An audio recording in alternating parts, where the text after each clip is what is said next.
Hello, everyone. I am so excited to be here with our very special guests, two coaches from the Grow Your Private Practice program. We have Adrienne Fuller and Tami Teshima, and I cannot wait to have them share their stories about how they grew their private practices. They can talk about how they started them too, but we're really focused tonight about growth. And they're also going to share 5 tips about growing your private practice, right? So we've helped a ton of people get started in private practice, and now we're doing a lot of help getting people to grow their private practices. So if you are in the growth phase, this is a very special episode for you to listen to. If you're watching us live on Facebook, go ahead and say hi in the comments and type the word grow if you want help to grow your practice. If you are listening to this on the podcast, send me a message on Instagram. I'm at Independent Clinician with the word grow, and we can talk about how we can help you grow your practice.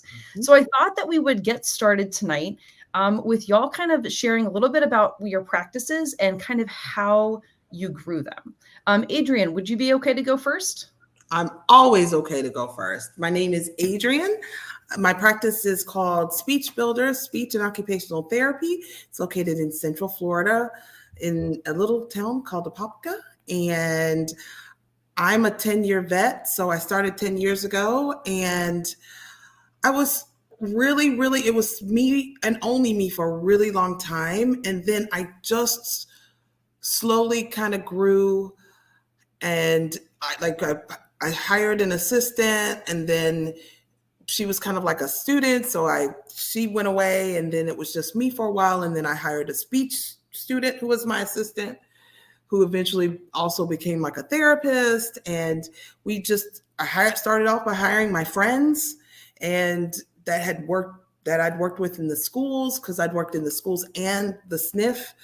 And so I did that. And, I was a mobile practitioner, so I didn't have a space or anything. And then I always say, like, one day I went to a little kid's house, and a pit bull came after me.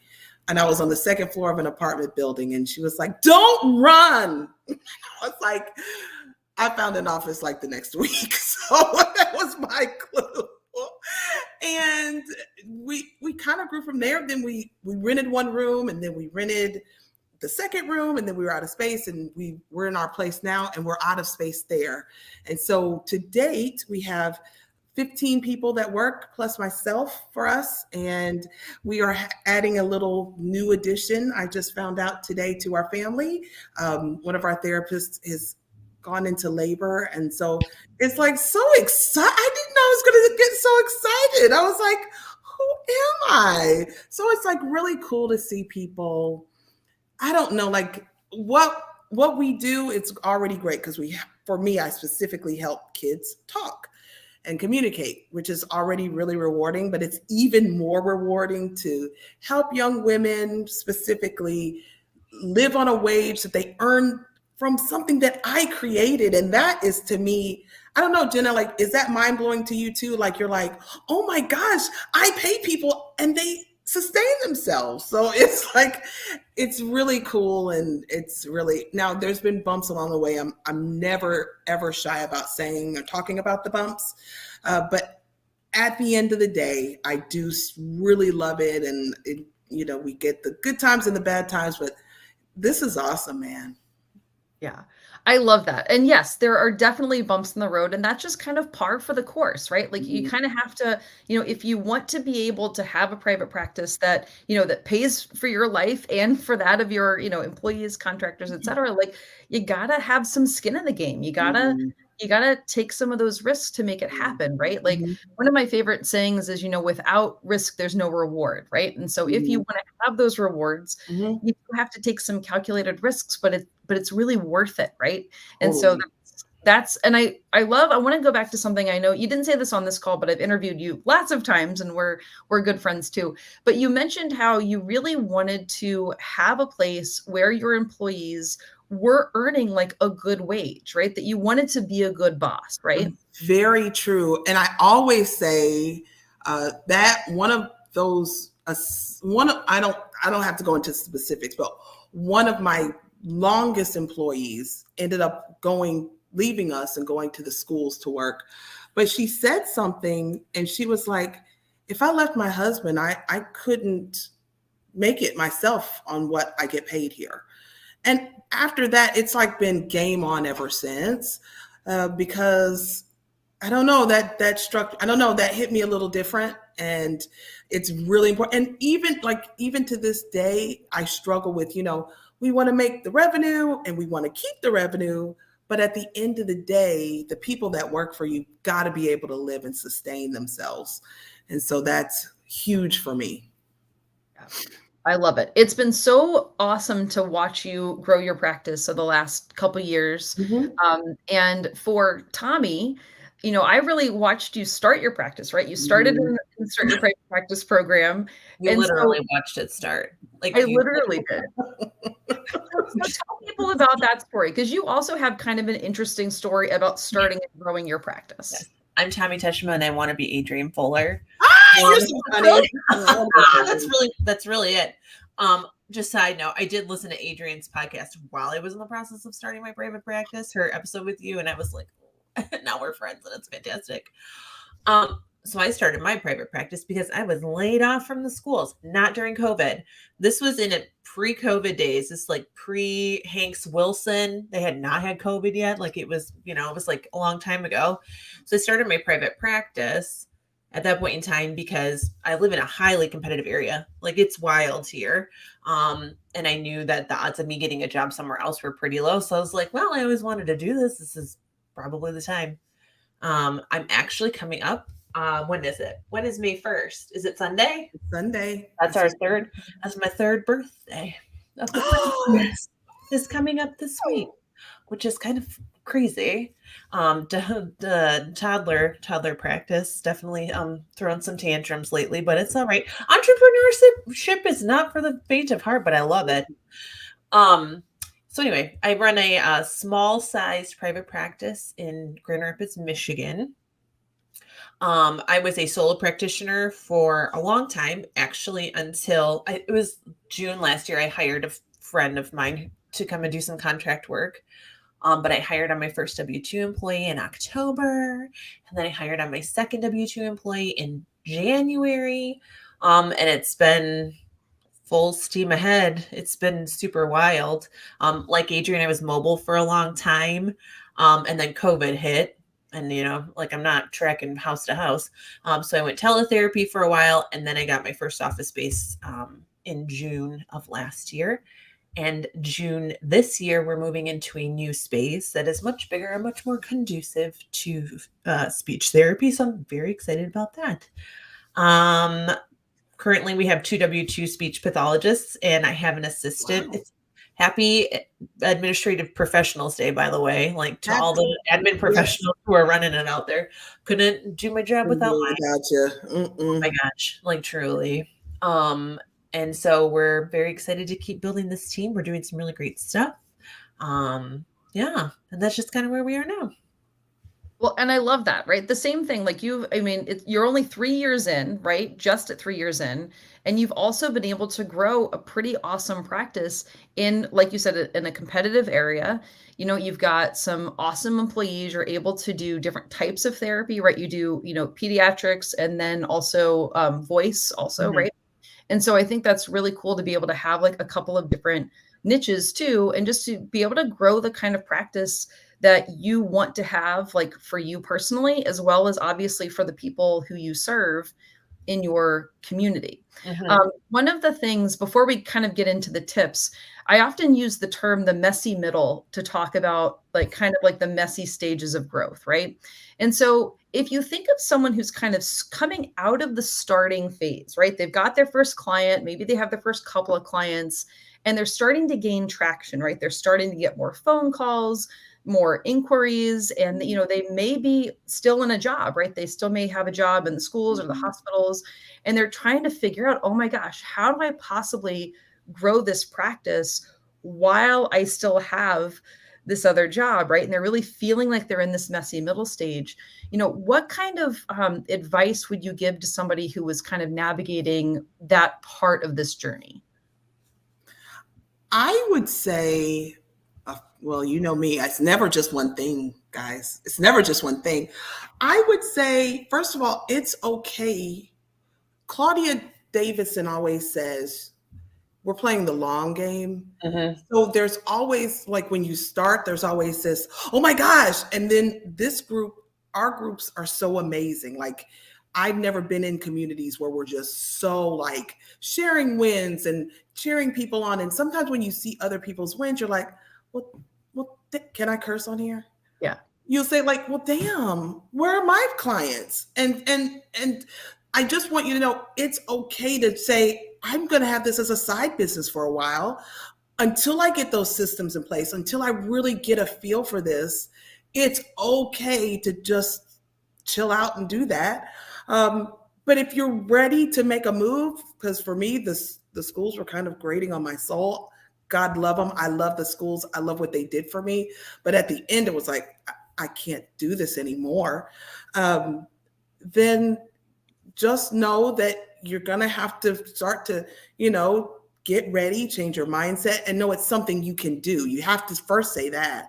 And that's my biggest thing. Because if you're not even sure you can do it, or you're not sure that it's for you, but play that long game. For me, it's the long game. Sometimes I was in such a rush to get to the next place that I really didn't appreciate, like, oh, wow, I have a full-time job and I have access to all these tests and materials that I can preview on my patients while I'm doing this, or I didn't really get that. And then you're like at the next place and you're like, wait a minute, that place wasn't so bad. So I'm a little nostalgic. Yeah, I love that.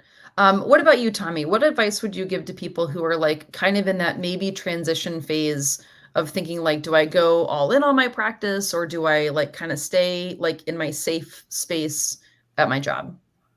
Well, I will just tell you from personal experience, a safe job is not always a safe job. I just want to throw that out there to all of you. Yeah, that's facts there, Tami. I mean, obviously, I got laid off from a school job and not a recession. This is not 2008, and not during a pandemic. So, and it wasn't just me. There were several of us. So a safe job is not a safe job. Number one. Number two, the messy middle is just like, it is just such a hard place to be. In fact, I called Adrienne while it was at the start of this, like having a meltdown, because it's really hard to be in that spot. Like, if I don't quit this, I can't grow this, but I can't grow anymore because this is taking up too much of my time. You know what I mean? So it's like, you got to pick. My advice to you is just to do it. Just to go for it. Because living in that space is too hard to live in forever. I mean, this too shall pass. But you're never going to know what you can do unless you actually do it. So that's good. Thank you. Thanks. Yeah, it's hard to be in two different places, right? And you're kind of like straddling like two different worlds, right? And we learn in grad school that there's no such thing as multitasking, right? Like you can't live in two spaces at once and do well at both.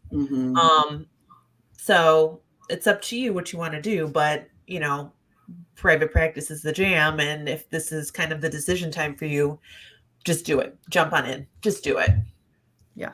And I think that there are a lot of people making this decision now, especially school SLPs, right? Just because of where we are. We're recording this at the end of April. And so people are really thinking about the summer. They're maybe having to sign contracts, really thinking about, am I coming back in the fall, right? And so this is a really unique time where people are like, let me see if I can grow this caseload over the summer and like maybe not come back, right?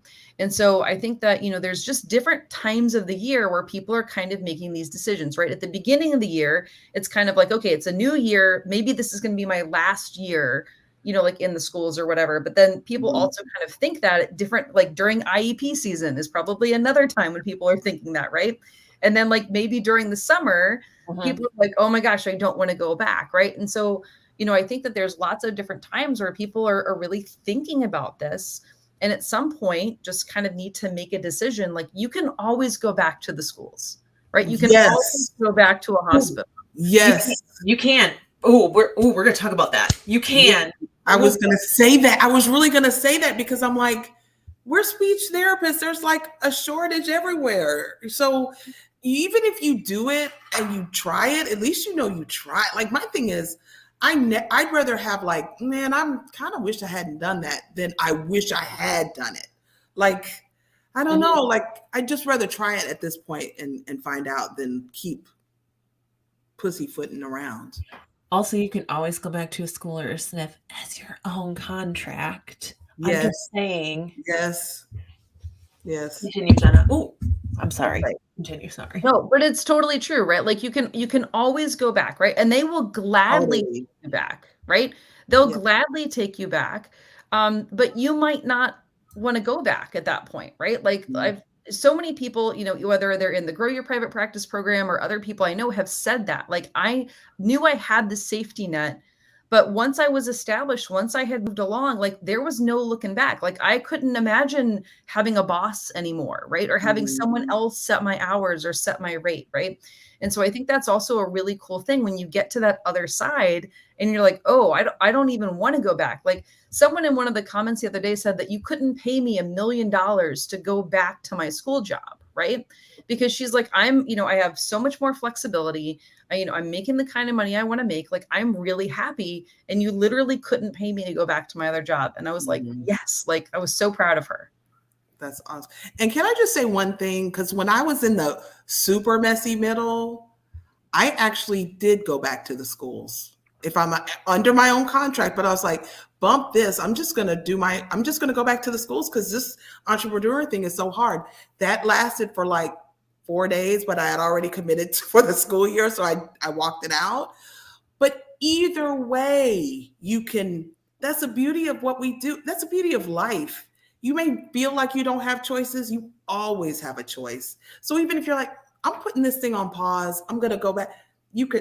Private practice will always be there. Your school job will always be there. You could do a combo. I mean, just the possibilities are endless. And it's not like speech pathology is the kind of field where you're pigeonholed to one thing forever either. So like, I mean, you can literally make so many different things work for you. So just know that when you're making these decisions, very few things in private practice are set in stone. I mean, there may be some like tax things you might need some like help getting out, like if you set something up wrong, maybe, I don't know, but it's not like you can't ever revise what you're doing. So if you're kind of at this point where you're trying to make a decision, like, am I going to stay here? Am I going to go? Am I going to do my own thing? Just know you can always change it up later if it's not working out kind of the way you're envisioning it. Yeah, totally. Right. Because you're also your own boss, right? And you can make decisions on behalf of your practice. Like if something is not working, you can change it. Right. And so I think that's one of the other things that's a really powerful mindset shift for people is to kind of shift from like the employee mindset to the CEO mindset of like that this is my company. I'm the one who gets to make the decisions about like my schedule, right? If you need to, poor Tommy's dog was sick yesterday, right? So I mean, he's sick. He had surgery yesterday, and well, I'm very lucky to have pretty much the best team of people that work at Duncan Lake Speech Therapy. So I was able to be home all day today and be with my dog.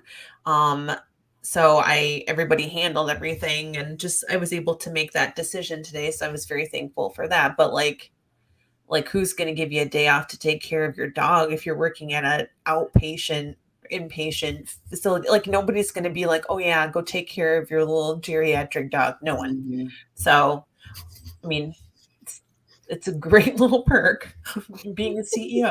I'm just saying. Yeah, totally. Right. Being able to be in control of those things. So yes, I love, we could talk for forever, right, about all of these things. I do want to start getting to the tips because I think that it's really important for people to know, what kind of, suggestions do you have for people who are in this growth phase, in the messy middle, from two people who not only have kind of been through this phase and have grown their practices, but they also support students inside of the Grow Your Private Practice program, and give them support and information and guidance through this phase of the private practice journey. So we're going to kind of alternate some of these tips. And our first tip is going to be from Adrienne. And this is going to be a tip for people who are thinking about leaving their jobs and going full time in their private practice. So for all the people who are thinking about going ham and going full time from their job, first, as I said before, know it's doable. It is very doable. We see case upon case upon case. The numbers don't lie. And I've just never known a speech therapist not to make it out there in private practice. I don't know. I don't know it. And I also say know your numbers. So if you're not a budgeter, I'm not saying you have to be perfect at it, but you should have a pretty good idea of how much you need to cover your bills or cover your way of living, your lifestyle. And so start to say, okay, and I think there's a calculator in one of our in Kajabi or somewhere, but like, this is what I need to make. This is how many patients I need to see. So then you kind of have a goal, like, okay, I know if I can get to, 20 patients a week, I can make that jump. And just like Tami said, you don't have to be right there. Sometimes you're like, I just can't do these two things anymore. But you want to be as close to that number as you can, because, it is kind of a Murphy's Law thing. You quit your job and then you lose two. Don't even worry about it. You're going to get more, but it is an ebb and flow. So you want to be as close to that number as you can. That's my biggest thing. Mm-hmm. Absolutely. I love that. I'm definitely, although my math skills are not always great, I am a big advocate about doing the math, running the numbers, just so that right? That you know how many clients you need to see, what that math is, and then also what the potential is, right? Like if you have people keep calling you, right? And like you don't have to see them, well, clearly your services are in demand. So that's also a really good sign that like you can leave and you can be able to fill that caseload relatively quickly. So, okay, awesome tip. Love it.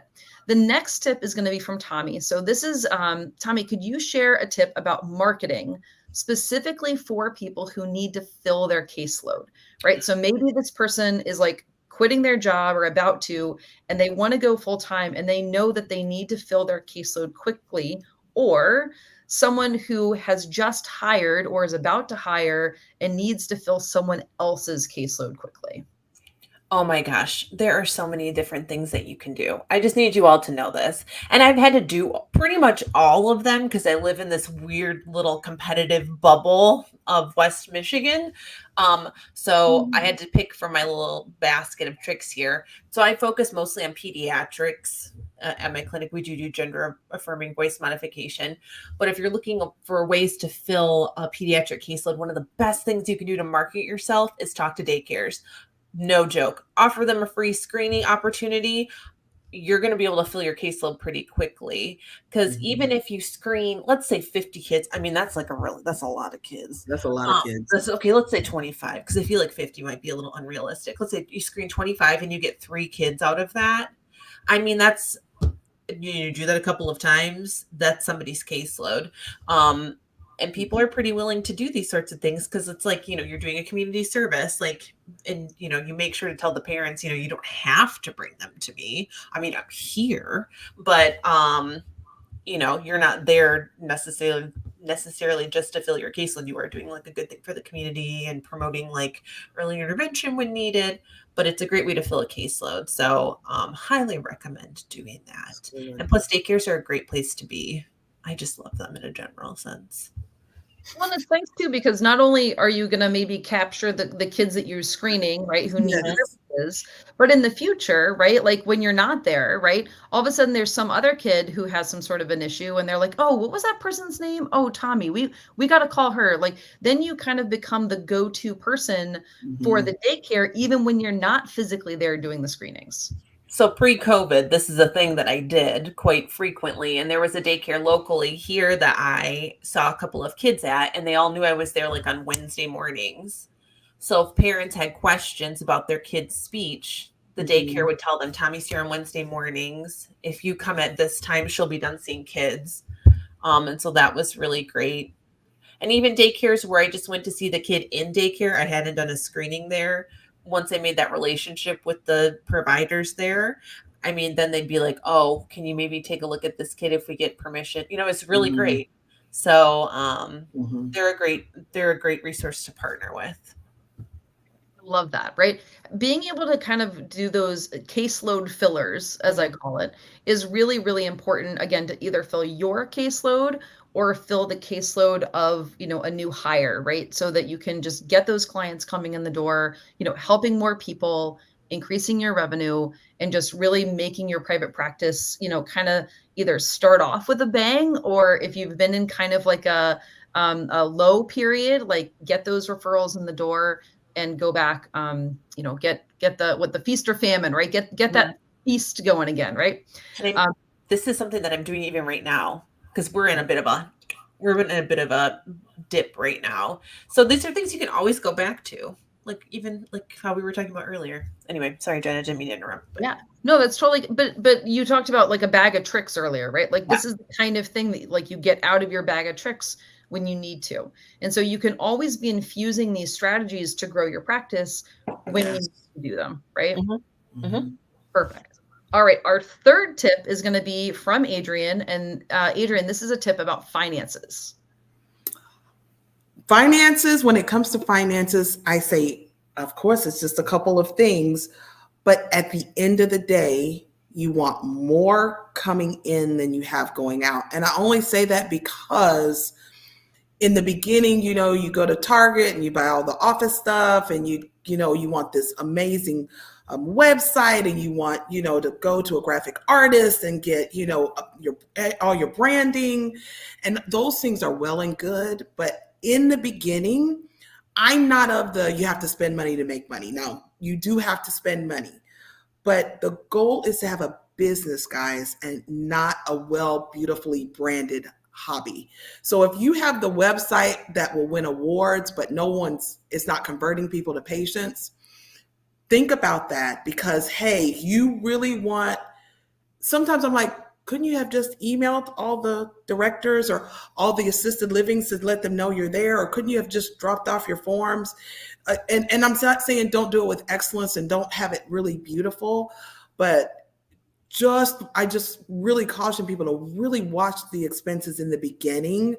And because in this community, we won't really subscribe to that. Like, well, you got to spend 10,000 to make 1,000. No, not like you don't need to. And you don't need to rent an office in the beginning, because you don't know, you may be perfectly just content you may not be scared of dogs and never have a pit bull come after you. You may be fine with that, and you may go from daycare to daycare, and that's great. No overhead, no beast to feed, nothing. So be okay with those small beginnings, but just, we want more coming in than we have going out.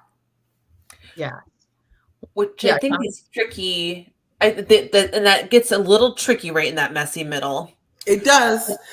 Yes. And I'm not saying thank you for the clarification. I'm not saying, there's sometimes like, I didn't have the money to hire the person. I remember the biller that I have now, I had to negotiate her down. And I said, look, my friends are paying, you know, I live in Florida, guys, $13 an hour. You're asking for 19. I can't do that. Can we meet somewhere in the middle? I asked her again, like, but I knew in my heart that I needed that service because it was just costing me too much time. So yes, if it's costing you time, hey, I can make money doing therapy. You know, like if I'm spending hours doing billing or hours doing, for me, it's the graphics and the social media that really can just hem me up. So yeah, hire that person, but fake it till you make it though, for some of those things. Like I'm saying, you don't need the starter kit from Target. And I'm just saying sometimes like you don't need a 31 bag. You know, sometimes you got to use that. You got to use what you got, do the best with what you have to get more. That's all. Because I'm so passionate. Keep going. What you don't want to do is like you spend all this money and you're in all this debt and you're like, You end up taking patients you never would have taken before because now you're desperate. Right. I agree with you wholeheartedly on that. Yeah, that's a tough place to be, right? And so, Tough yeah, place. I definitely am a huge advocate for, starting off slow and building up and using your income like to reinvest in your business and to not take on too many expenses. But at some point, Adrienne, you mentioned something really important, which was time, right? And so Mm-hmm. you can really like either build a business, no matter what kind of business it is, Mm-hmm. either in time or in money. And I Mm-hmm. think there is a time and a place for both of those things, right? Yes. But you mentioned hiring a biller because that's someone that you can pay them, while you are off generating more income Mm-hmm. for your practice, right? And so that's a really important point. And I know that Tommy's going to talk about hiring here in a second, but I think that's an important point for people to keep in mind is that when you're the bottleneck, right, and you have too many hats on, Yeah. right? Like think Yeah. about all those hats that people are wearing at the very beginning of their growth phase. You got to start taking off some of those hats if you want to be able to grow. Mm-hmm. And someone just put in the comment, are business cards a good investment starting out? Absolutely. Maybe not, $100 business cards, but like someone gave me the other night a plastic business card. I'm like, Oh, dude, wow, not that. okay. But yes, they're a great and whatever you think is a great. If you think a great website, but I'm saying a website doesn't have to cost you $3,000. It does not. You just may need a landing page with all your information and go and then come back to it. That's all. My website was so ugly. My So website was orange. My website was orange. mhm. It was bad. I think I have a screenshot of it somewhere. I hope I do. Oh, it's been redesigned. But it was $100. You don't need to spend. You just have to have a website so people don't think you're just like some shell company for something. Like you get Right. to have this legitimacy to you, but Mhm. it doesn't need to be perfect. And again, you can change it later. So Mhm. That's right. We love And then that. another thing, Adrienne, you talked about this at the beginning, it has to do with like profitability, right? That so many people, kind of have started some of our programs, especially the Grow program, and like last year they just weren't profitable or they didn't make Mhm. enough money. They didn't keep enough money. So that's one of the things that I think is really important that we really emphasize with our students is making sure that you are holding on to as much of that profit as you can and as you need to in order to pay yourself the Mhm. salary that you got into private practice to be able to do, right? Like you want to pay other people well, obviously, but you also want to pay Mhm. yourself well, right? That's like a Absolutely. main reason why people pursue private practice. Yes. Absolutely. Okay, perfect. All right, let's go on to tip number 4 from Tommy. So this is a tip for people who are deciding like who to hire. So this is almost going to piggyback on what Adrienne said. They flow together. So when we were talking about the decision to jump from like the safe job to private practice, we both mentioned something about like the financial, like, can you do it financially? Like, what do Mhm. you make sure your Mhm. numbers are in order? And agreed, you need to make sure that you have enough clients. You need to make sure all of that, blah, blah, blah. But your time and your energy is also valuable. So, what else could you be doing with that time and energy if you weren't necessarily doing some of the things that could be someone else could be doing? And I'm not just talking about a speech language pathologist, I'm talking Mhm. about a biller. I'm talking about an administrative assistant. I'm talking about a cleaning service. Cleaning lady. Ooh. Could you spend X amount of money to have someone do that, but then it frees you up so many hours to be able to go and do something that either is generating income or is laying the groundwork to generate income. So, oh my gosh, here we go. I'm going deep into this. So, this is like my favorite. So, I love let's Tami. talk about Free to Focus for a second. For those of you who haven't read Free to Focus Yes. by Michael Hyatt, highly Yes. recommend. Very Oh, good book. Tashana's got the red book. There we go. This was an absolute game changer for me. And I'm really going to do this very simplistically right now. But he does talk about in the book, we kind of have like these 4 quadrants of tasks in our lives. So, quadrant 1 is like stuff you're really good at and stuff you like. So, therapy, that's for me. Quadrant 2 is stuff that you like, but you're not very efficient at. So I want to say that social media for me, but I don't actually like it. Sometimes I like it. So maybe that's a quadrant 2 for me. Quadrant 3 is stuff you hate, but you're kind of good at. Maybe bookkeeping. I hate it, but I'm kind of good at it. Quadrant 4 is all the stuff that you hate and you're bad at. Insurance billing for me. Blah. Buy TDM, things that take a long time to do, finding contact information, inputting data, not good at it, don't do well at it, and don't like it. So what he suggests in this book is take that quadrant 4 and how can we outsource these tasks so that you're focusing more on this quadrant 1 stuff, and to never poo-poo on quadrant 4 because your quadrant 4 might be somebody's quadrant 1. That's right. And in fact, my administrative assistant and biller, her quadrant 1 is my quadrant 4. She loves that kind of stuff. So is there somebody that can take those quadrant 4 tasks of yours and do them for you? And maybe this is something like an assistant, but it doesn't have to be a full-time assistant. You know, there are virtual assistants. There are people that are just looking for kind of part-time gigs. You don't have to hire somebody 40 hours a week salaried with benefits in order to do some of these jobs. You can do part-time work or a contract work, or you could even hire a third-party company to do this, like a billing company. So just, you know, kind of keep that in mind. My business coach at one point did tell me that. He's like, you should probably find someone to do some of these non-therapeutic tasks first before you hire a speech pathologist. But when I needed to hire both. So I ended up hiring both at the same time. But anyway, those are just kind of some things to think about. The big thing I want everyone to take away, though, is if you're thinking about hiring somebody and you're wondering if it's time, it's probably, you probably needed to for a while. So probably time to start looking into that.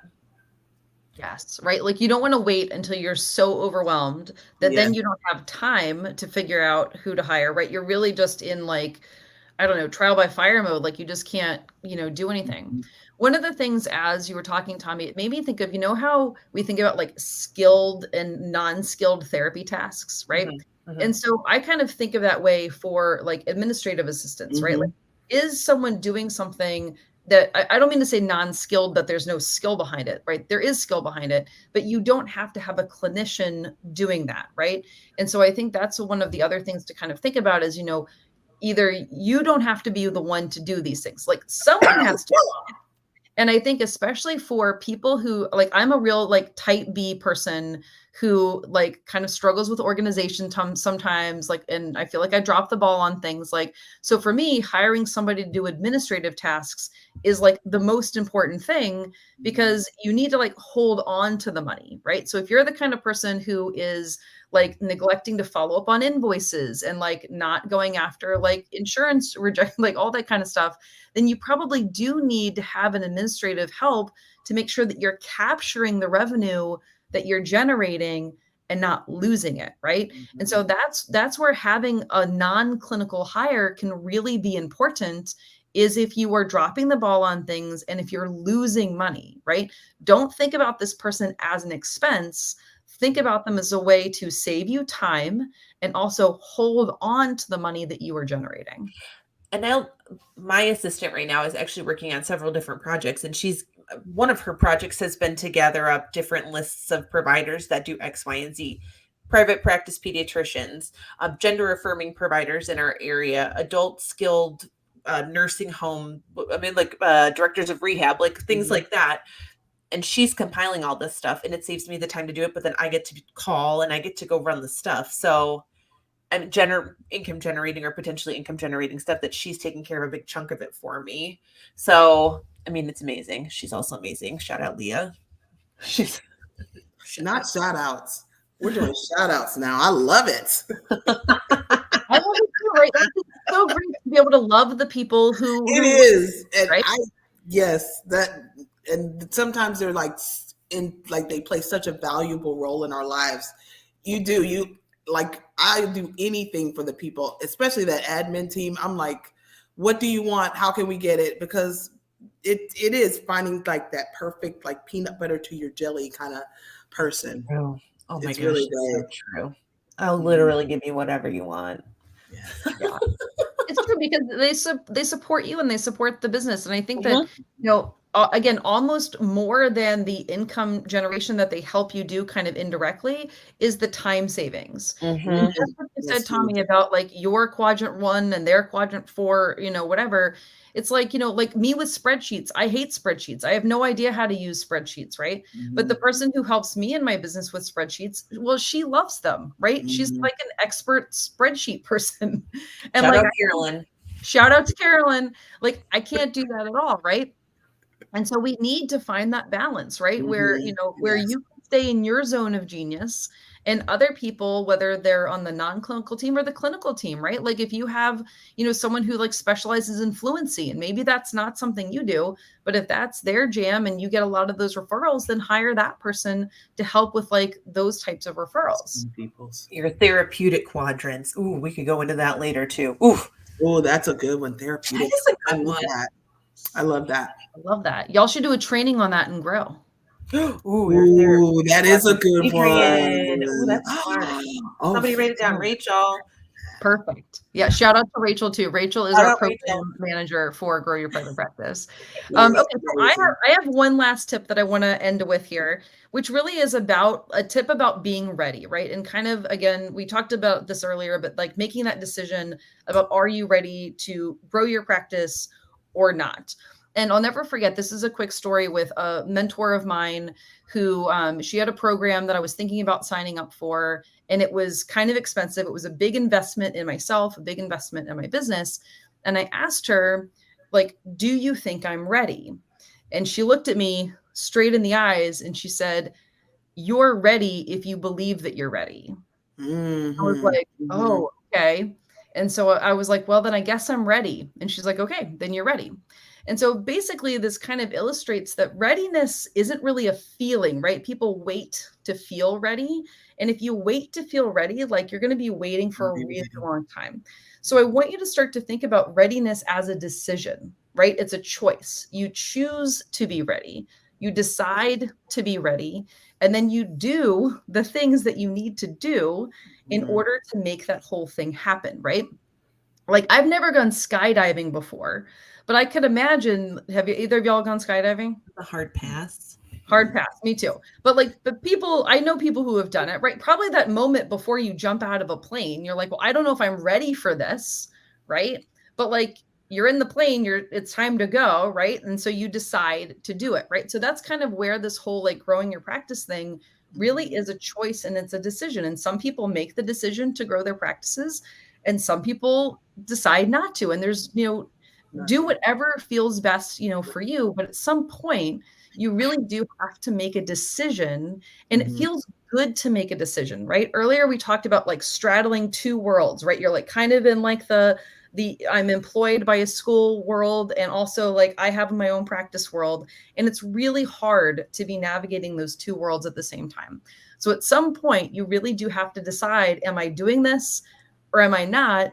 And y'all, now is a really good time to be in private practice, right? There's such demand for our services. And There are so many people who are going without services and stuck on wait lists. Like now is the time. If you're thinking about doing it, now is mhm, really the time to get into this and really to grow your practice. for sure. Mhm. For Mhm. sure. Mhm. Yes. And it's not like speech pathologists we're list a bunch of very let's fly by the seat of our pants kind of people. Like if you are thinking that it's time to make this plunge, it probably is, because it's not like you didn't make a giant list about this in your head or on paper and highlighted it. People, hello, we're speech pathologists. Like I Mhm. know how we are because I'm the same way. You've been thinking about this for a while. It's probably time to make the jump. And when you make the jump, just know it won't be perfect no matter how much planning you've done. And so even for me, I was like, okay, I read Entree Leadership. I'm ready to be a boss. I wasn't ready. And I was like, oh my gosh, I can't. It's just like we had to learn how to be speech language pathologists or occupational therapists. We have to learn and grow in the area of business, but you don't need a business degree to do this. You don't need any of that. You just need the willingness to make the mistake, learn from this mistake, and then move on. I think sometimes we like get caught. That was good, wasn't it? That is really good. Boom. This No, is why I because- want to be you. Yeah, no, because I so many times I made every mistake, and I used to just beat myself up so much. But all you can do is your best. And hey, I made a mistake. Make it right if you can, and then learn from it, and then move on, because that's what makes your business great. Those stories, I mean, those good experiences and those bad ones, but like it makes you the business owner that you are. Yes. 100%. So as you're talking, I also want y'all to share real quick, if you don't mind, how do you support students who are in the Grow Your Private Practice program, who are really kind of, again, at this growth stage? Like for both of you, what is kind of your specialty within the group in terms of what kind of advice you give, and like what do you love to support students with? For me, I am my thing is hiring. I always like to speak to the group about hiring. I call it the Grow Gang. And so I like to support you in that. But recently, mindset, because I'm huge on, if I'm not my best self, I can't be a really good leader. And so no matter if you like lead a party of one, or you're a mom and you lead your family, it doesn't matter where you lead. I want to be the best version of myself. So we like in our groups, I always lately like to hold space for like, how's our mindset? Let's talk about things that are making us mad or sad or anxious, because I remember that middle time I was so overwhelmed and so anxious about so many things. So yeah, I like to do that. And then we all, like Tami and I, really love to give great content. Like, you're only with us. We only have our live calls twice a month. And so they're not just something we're like, hey, we just hop on and we just kind of pull it out of our booties. We really, like, I know I planned. We always like kind of confirm, like talk about what we're going to do, because we want to serve the group in the best way we can. So we have I always like to do like a session on whatever the thing is. Like right now, everybody in the group is working on getting their systems in order. So every month we talk about the system we're working on. I share mine, because sometimes you just want to see what other people are doing. And then, the brave ones will say, hey, this is mine, and we'll present it. And so I like it to be pretty conversational. Sometimes we're a little quiet, but I think they're just all taking it in, because in that time, but it's a safe space. Like sometimes I go to groups and it feels like, oh, well, I don't have any hires, so I shouldn't go. It's you against yourself in the Grow group. So whether you decide to hire or not, every session that I have, and I know Tami has, it's for everyone trying to grow their private practice, whether it's solopreneur or you have employees and contractors. Yes, Agreed. totally.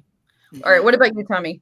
So I like Adrienne mentioned the mindset piece. Somebody just asked a question, Adrienne, if you have any books that you recommend on mindset. I'll let you kind of noodle on that first. Yeah, let me noodle on that. We do focus on mental health, because I think that is something that in other profession or in other settings that is not necessarily focused on you're not encouraged to. So why did you go into private practice for yourself if you're not focusing on your own mental health while you're doing it? So we do both hold space for that. So that happens in every session. I kind of am like, a little bit of the jack of all trades. We talk a little bit about marketing. We talk a little bit about secondary streams of income. We've talked about, when I had a VA, she came to one of our sessions and we talked about what it's like to have a VA. We did talk about systems at one point. This month, I think we're going to either talk about attendance policies, or we're going to talk about shifting from, I haven't quite decided. We're talking about attendance policies, or we're going to talk about the shift from full-time or from job to full-time private practice. I'm not really sure. I haven't decided yet. But we do take questions from the group and kind of work on that as well. We do allow people to kind of problem solve a little bit during the session if we have time. So, but we mindfully prepare content. It's not just kind of like a gab fest, although we do appreciate that. We are speech pathologists. We do talk. But yeah, we talk about lots of things. We do. So mindset book, Set Boundaries, Find Peace, Nedra Tawwab.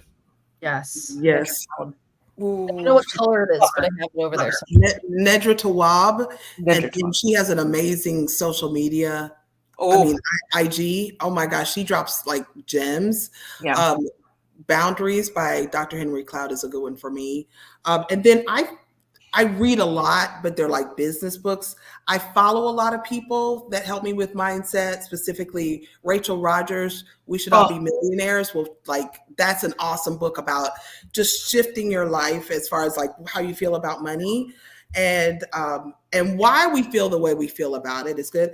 I have gotten a lot from Rachel Hollis. I you know, scandal or no scandal, she still drops a lot of bombs, like great gems. And my new favorite, his name is Darius Daniels. He's amazing in the mindset space. He's actually faith-based, but he is an amazing business person who really works on like, let's talk about the mindset, why we act the way we act and how we can change it. So those are my three faves right now.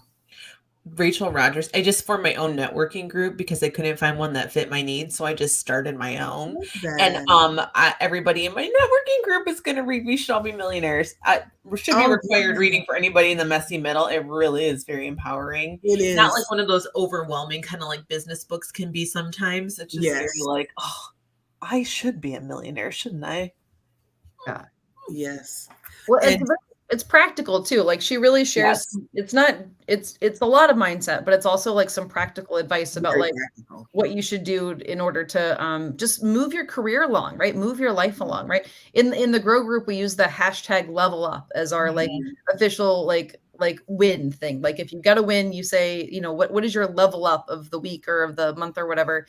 And people share amazing things, right? Like people are, you know, drastically increasing their income, getting putting in their resignations at work, right? Getting more referrals from places that they didn't think they could ever get referrals from, right? Publishing books, right? Giving, courses. Doing courses and speeches and stuff, you know, hiring people. It's like so amazing. And I think one of the things that's really unique is that like there's just not that many spaces, especially for people who are in the growth phase, right? Like we have, you know, awesome community in the Start Your Private Practice program of people who are in the beginning phase. But at some point, you know, some of those beginners will always kind of stay beginners, but some of them don't want to be beginners anymore, right? They're kind of, I hate to use the analogy of like the kiddie pool, but I'll just go with that. Like they want to kind of get out and be like with the other people, right? And I think especially when you're at the growth phase, it is so important to surround yourself with other people who are like a couple steps ahead of you so that you can learn from them and also to see what's possible, right? Because sometimes we can really only think about what we think is possible for ourselves. Yes. And then you meet someone else and you're like, oh my gosh, you have $1 million practice? And they're like, yeah. And they're like, wow, I didn't even think that was possible for speech pathologists, right? And so that's the really important thing about the growth phase is to surround yourself with other people who are at that phase for community, for support, for marketing ideas, and for everything else. This is the course, or this is the group that I needed in January 2021. Yes. So I'm so glad that it exists because it's a weird spot to be, folks. It's a kind of a funky spot to be in. And people who haven't quite gotten to that point kind of don't understand I feel like kind of the weird stickiness and the stress of that particular situation. Super stress. So, yes. Stress. A good stress. Empowering stress, but stress nonetheless. So I love this group. I love it for that very reason, because it's something that I wish, you know, would have existed, you know, a year and a half ago, but that's okay. I'm glad it exists now. Yeah. Well, and I'm so glad to have y'all be a part of it, right? Like that's the other thing I think that's really important is to be able to have people who serve as coaches who are out there, growing their practices, like, and being able to really speak to like, hey, I tried this and this didn't work, or I tried this and this worked amazingly. Like, let me show you how to do it so that you can do it too, right? Like, we have such a awesome community of people who like are collaborators. They love to share what's working, right? Like, even, you know, someone today posted about something that she did and she's like, this is what I did. Like, y'all should try this too. And all these people chimed in like, oh my gosh, like I'm definitely going to do that, right? And so that's the kind of environment that you want to be in. And that can be really hard to find. Like some of these kind of like networking groups and stuff, especially with private practitioners, it can be a little competitive. And like y'all know that I'm just not a competitive person, and I don't like that kind of thing. I really prefer to bring people together in a community who are supporting each other, who are growing together, who are just as happy to see someone else have success as when they have success. And so this is the kind of environment that we have cultivated and we have grown and that we're growing, right? And so, you know, if you've been listening to this episode and you're like, oh my gosh, this sounds like exactly what I need, come join us, right? All you have to do is head on over to growyourprivatepractice.com, learn more about the program, learn more about our info sessions where I share information about growing your practice, and then I share a little bit about the program and the results that we help people achieve. And you'll get to know Tami and Adrienne and get to come to their coaching calls, right? Learn about attendance policies and what they should say and how to enforce them, even if you feel guilty about it, right? Or like all these kind of other things, right? Like the systems, right? Like no one's really out there talking about what systems you need in order for your private practice to be successful, like but us, right? And so that's what we're talking about, and that's what you have access to as part of being in this program. So again, if you want more information, head on over to growyourprivatepractice.com, or if you have questions about it, send me a message on Instagram, right? I'm at Independent Clinician. I'd love to talk to you about your practice and where you are, and if this is something that we can help you with. So thank you so much, Tami and Adrienne, for being on tonight, for sharing your story, for sharing your wisdom and your tips with our listeners. It was so fun. Thank you for having us. All right. Thank you, everybody. Have a good night. Bye.